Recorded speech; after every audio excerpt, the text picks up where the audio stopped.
Suku Kelang itu membuat goa.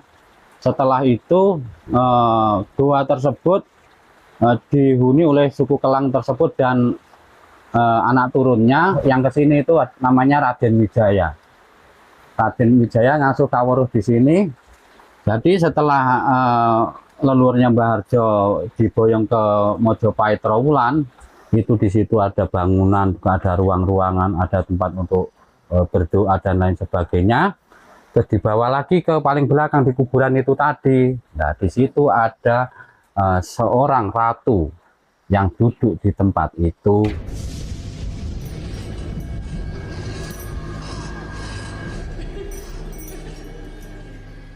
Salam Rahayu. Perkenalkan, nama saya Mbah Suro, nama lengkapnya Mbah Suroso. Saya tinggal di hutan Gunung Gedang atau di situs Desa Gadungan, di Dusun Sukomulyo, Desa Gadungan, Kecamatan Ganusari, Kabupaten Blitar, Jawa Timur, Indonesia. Ya, yang berkaitan dengan peradaban di Gunung Gedang awal sebelum ditemukannya situs ini, Kang, oleh Mbah Harjo itu seperti apa, Kang? Ya, begini. Awal mula cerita ini dari leluhur saya, orang tua saya, Mbah Harjo Gendelut, juga termasuk leluhur saya yang terkenal yaitu orang Majapahit, dan leluhur pertama dari leluhur orang Majapahit yaitu suku Kelang. Ya, suku Kelang tersebut adalah leluhur Mbah Harjo Gendelut atau leluhur saya yang membuat kerajaan peradaban di Gunung Gedang ini. Ceritanya begini, leluhur saya itu masuk di dalam hutan ini, namanya masih hutan belantara. Masuk di dalam hutan tersebut ada satu buah gunung, yaitu namanya kalau sekarang Gunung Gedang, begitu. Tapi zaman dulu menurut Mbah Harjo hutan ini dinamakan hutan Karautan dan ada Gunung Lejar. Nah, kenapa hutan ini dinamakan hutan Karautan? Karena hutan ini masih rimba, banyak akar-akarnya gitu.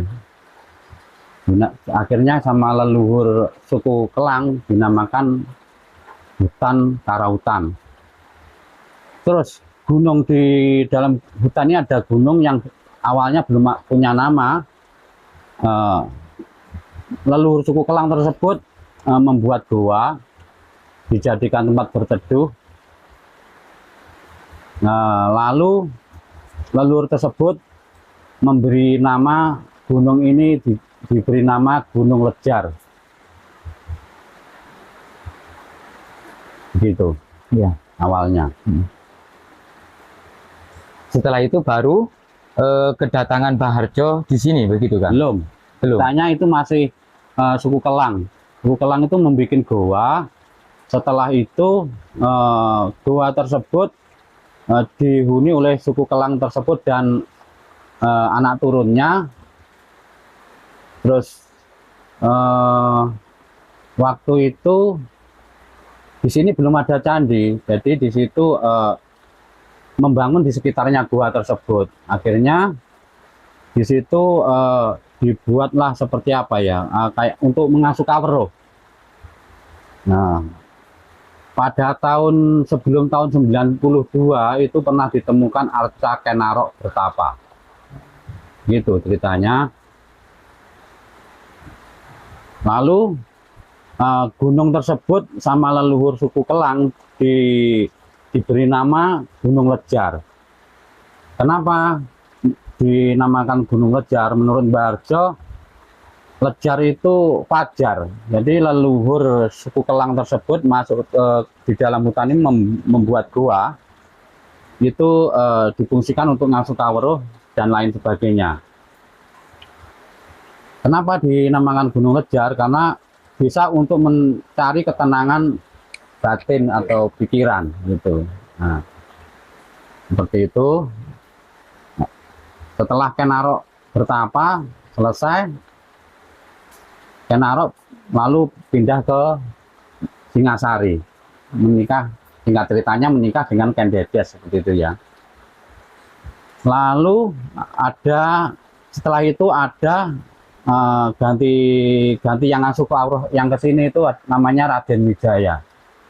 Raden Wijaya ngasuh kawruh di sini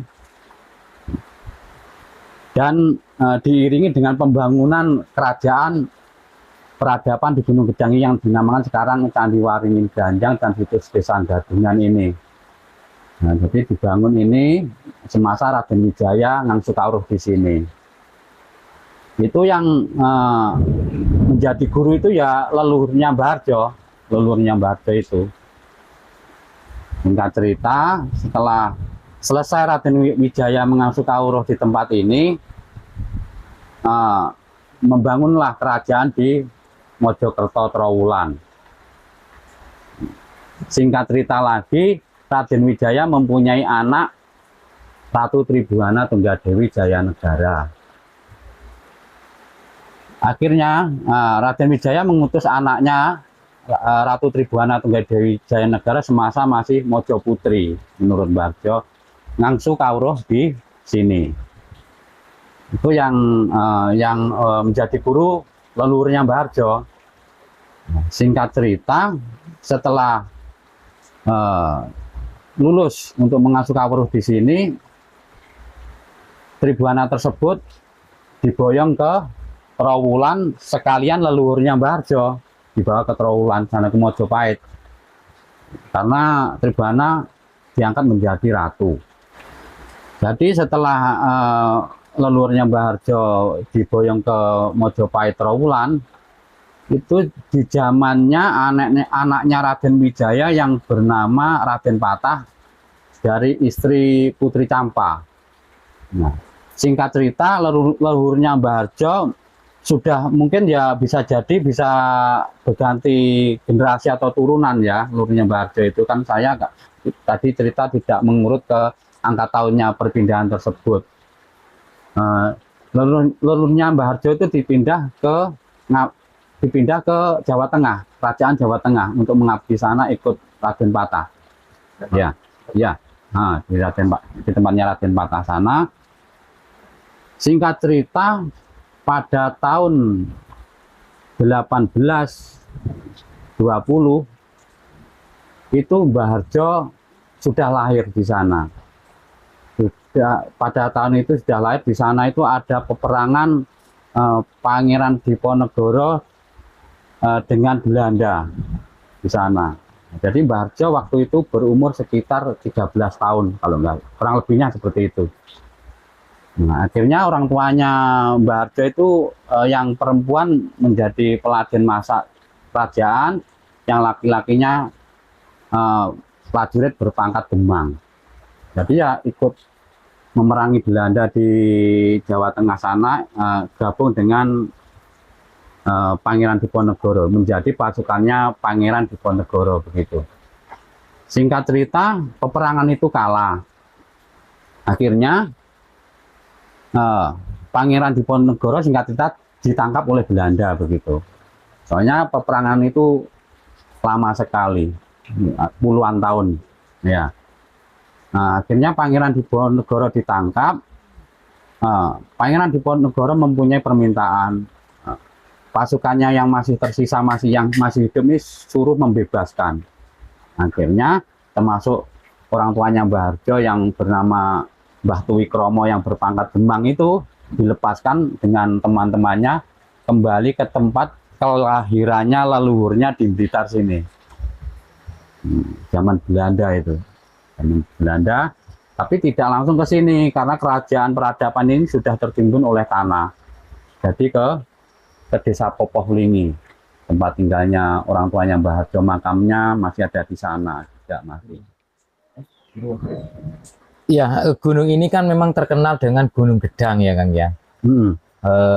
Kosakata di Gedang sendiri kan pisang, Tapi sudah terbiasa lah, setiap gunung itu pasti banyak pisang. Tapi Iya. kenapa ini dinamakan Gunung Gedang? Padahal semenjak dari awal tadi di jalur alternatif desa sampai menuju sini tidak begitu banyak tuh pohon-pohon pisang itu. Gimana ceritanya kan? Begini, ini kembali lagi ke cerita peradaban para leluhur suku Kelang tersebut yang awalnya masuk dalam hutan belantara dinamakan hutan karautan karena masih hutan rimba.